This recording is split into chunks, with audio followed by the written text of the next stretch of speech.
হাতে দিল চায় জড়াতে ভালোবাসায় ডুবে মাতাল ঘরে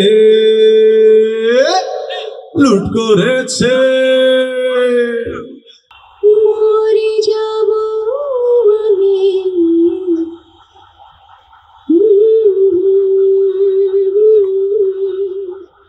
আমার ফিল্মে একটা চমক আছে, এন্ড টাইটেলে গিয়ে সবার একবার মানে দম বন্ধ হয়ে যাবে যে এটা কি হইল।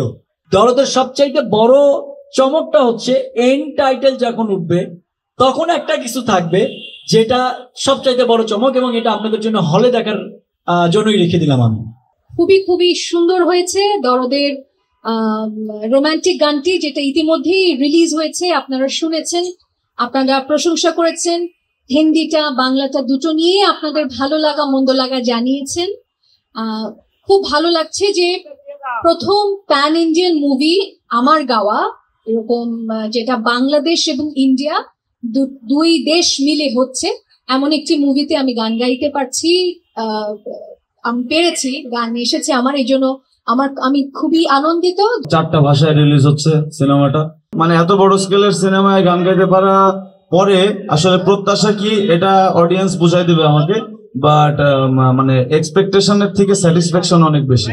এটা আমি আমার বাবা মাকে যখন বলছি তারা অনেক খুশি হয়েছে, আমার যারা আত্মীয় স্বজন তাদেরকে যখন বলছি তারা খুশি হয়েছে, বন্ধু বান্ধব খুশি হয়েছে, ছোট ভাই ব্রাদার খুশি হয়েছে। সো কথা হইতেছে যে যারা আমাকে ভালোবাসে তারা কিন্তু সবাই খুশি হয়েছে। আমি যখন বানারসে যাই, ইভেন আমার মামুন ভাইয়ের সাথে পরিচয় হয়, মানে প্রথম দেখাই হয় বানারসে যাওয়ার পর।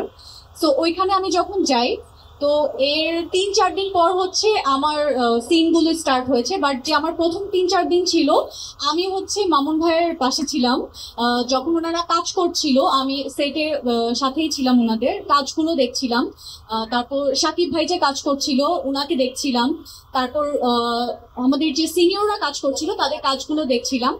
তো প্রথমে আমি অনেক নার্ভাস ছিলাম, কিন্তু যখন তাদের সাথে আমি প্রথম সেটে কাজ করা স্টার্ট করি তো সবাই এত নাইস ছিল যে মানে সবাই খুব ইজি ভাবে আমাকে একটা কমফোর্ট জোন করে দিয়েছে, যেখানে আমি আমার বেস্টটুকু, মানে আমি আমার প্রথম কাজ হিসেবে, আমার এক্সপিরিয়েন্স হিসেবে যতটুকু পেরেছি আমি আমারটা বেস্ট দেওয়ার ট্রাই করেছি।